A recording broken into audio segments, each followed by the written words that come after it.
See, first understand the question. Question is, we have a composite bar. This bar is made up of separate material. That's why our Young's modulus is E1 and cross section area is also different A1. This bar is made up of different material, Young's modulus E2 and cross section A2. They are composite together. They are composite. It means they have some kind of gum or something here. They are composite together. And we are applying a load P and P, tensile load, so that it will elongate. So first trick, and what is our approach? Our approach is, according to E1, E2 and A1, A2, what will be the equivalent modulus? Okay. So the first trick you achieve here, whatever this guy will extend, same amount this guy will extend. Why? Because we have a gum here. Gum means we have kind of some sticky material here which is helping them to be composite, to be in composite state. Okay, whatever amount of extension will be here, same amount of extension will be here. It means what? I am changing the page. You can take down the idea in this way. Just 1 minute. You write like this. For equivalent bar, your del L is going to be PL by AE, right? Where your A I am considering as A1 plus A2 because I am talking about equivalent bar. So from here, I can rearrange the value in such a way that this area and E, like A1 plus A2 into E, I can write as PL by del L. Okay. Now, for compound bar,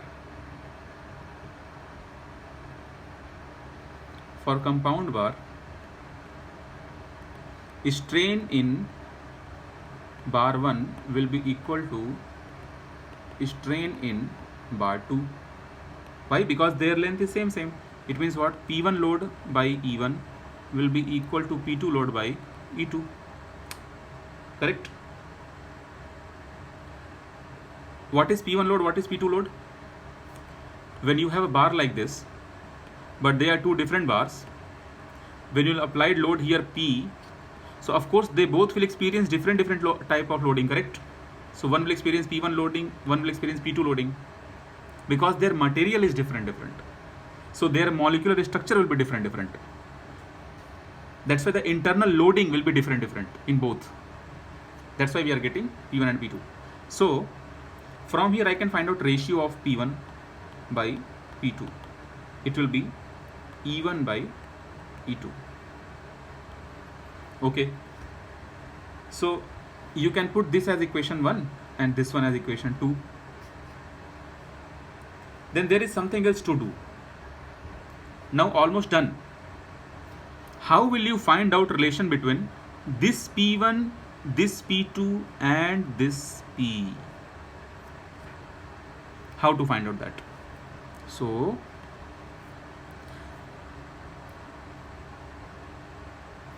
you understand, if you multiply this P1 and this A1, you will be getting, see, the load and the pressure, they are different.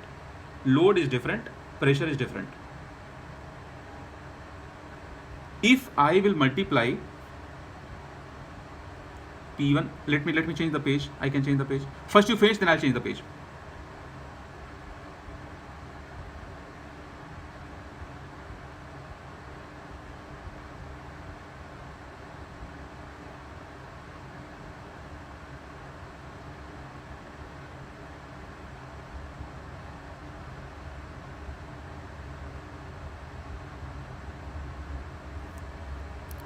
Tick here once you are done.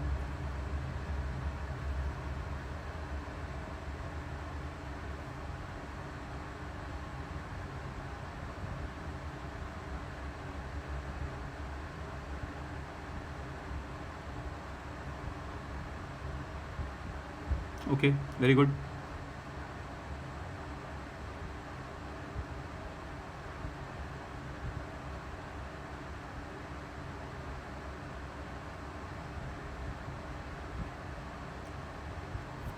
This part, the bottom part. Okay, you see, strain in bar 1 will be equal to strain in bar 2. How can I say strain will be equal? Because strain is nothing but change in length, and change in length by original length. So bar is like this. So this length and this length, they are same, and they will extend together. So change in length is also same. So change in length divided by original length will give you strain. So that's why strain in both the bars are same. Correct? Okay. I think in the beginning I did one mistake, and that mistake was uh, when you are pulling the bar, I mean composite bar, by P loading, then you are developing one stress here, that is P1. I am showing as a stress. You can show this P1 as sigma 1, and this is as sigma 1, this here as sigma 2, this here as sigma 2. So this P1 and P2 by mistake, actually they are stresses. They are sigma 1 and sigma 2, because you remember stress divided by E will give you strain 1. Okay, in same way stress divided by E2 will give you strain E2, and both the strains are same. So sigma 1 and E1 and sigma 2 and E2, we are doing that. So you have to equate sigma 1 E1 divided by sigma 2 by E2. So sigma 1 by sigma 2. Now I will change the page. Now see guys, in this composite bar, you applied total load P. This total load P is giving you stress in this as sigma 1 and stress in this as sigma 2. And because this cross section area and this cross section area is known, so inside whatever force is being developed, that force is nothing but, you remember, stress is nothing but force by area. So from here, if you multiply the area here, you can achieve the force. Correct? So this force you can write as sigma. So try to understand what I'm saying. So the total force what you are applying P, that is giving you two types of distribution, sigma 1 here, sigma 2 here. It means what? Sigma 1 A1 will be some part of the force plus sigma 2 A2 will be some part of the force. When you will add them, you will be getting total loading. I hope this line is clear for you.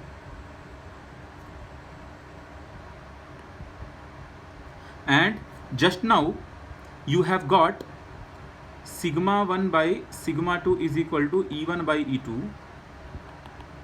So from here you can replace sigma 1 value, substitute here. So it will be sigma 2 E1 by E2 into A1 plus sigma 2 A2 is equal to P. So from both I can find out my sigma 2 value, that will be P divided by E1 by E2 into A1 plus A2. Now you see, if this much part is clear, then nothing is remaining. Now we can take help from common extension. So common extension is clear now. Okay, copy down this much. Copy down this much.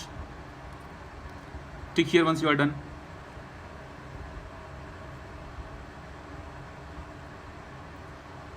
Now almost done. Now we are very, very close to the answer.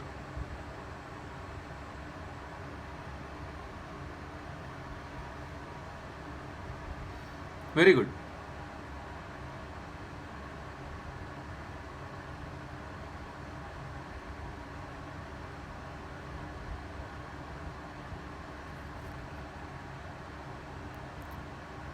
Copy down fast.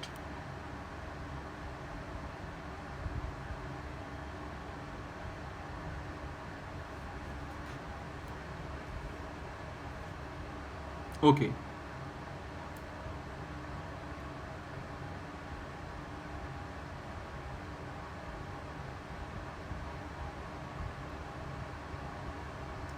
copy down.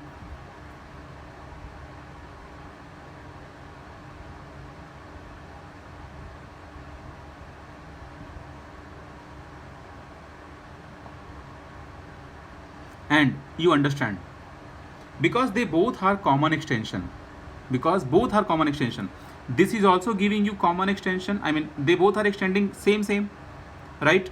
So common extension is strain. If you will find out, because of the common extension, the total length was L in the beginning, imagine like that. And if you are looking for the strain, how can we find out the strain? Change in length, change in extension, divide by original length. Okay, that is nothing but we have written here. Okay, let me change the page. So from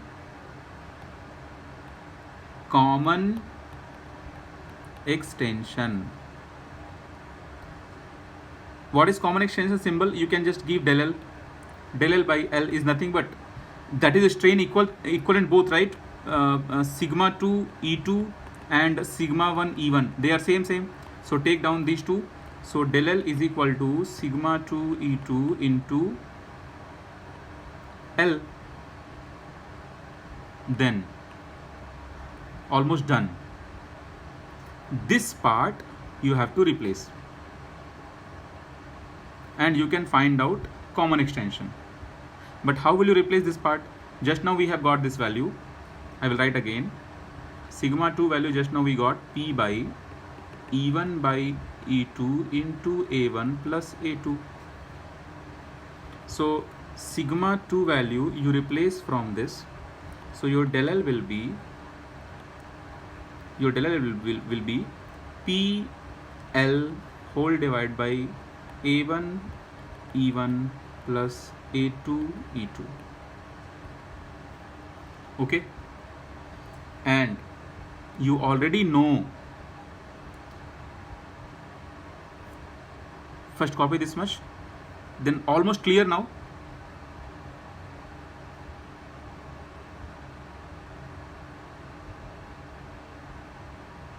If you keep this as equation 4 or equation 3, I think, then go with the, compare with the equation 1.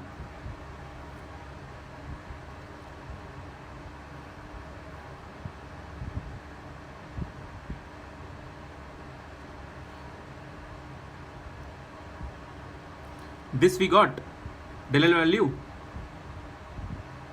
and in equation 1 also we have got PL by del L.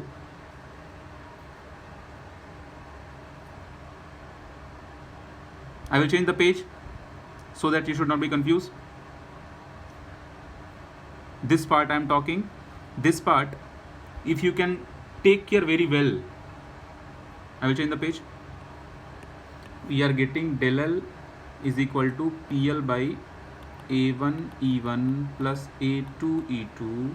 Now this PL value you take down, so it will be del L by PL and 1 by A1 E1 plus A2 E2, and you can see in this part, what is this? This is nothing but 1 by AE, correct? You remember del L is equal to play, right? So this part if you will take down del L by PL, this is nothing but 1 by AE, and what is this A here? This A is nothing but A1 plus A2 for equivalent bar. So this total I can replace as 1 by A1 plus A2 into E is equal to 1 by A1 E1 plus A2 E2. So from here I can rearrange the equation. I can send this part here and then reciprocate the answer so that I can find out E value in terms of E1 E2. So E I got as A1 E1 plus A2 E2 divided by A1 plus A2. So in GATE exam, if they are asking this question, how will they ask? They can shuffle, they can put here minus sign, they can put here minus sign, and in one bracket they can write A1 plus A2, in another bracket A1 E1, anything. Like using A1, A2, E1, E2, they can frame 4 equations very easily. So don't be confused, be ready with the answer.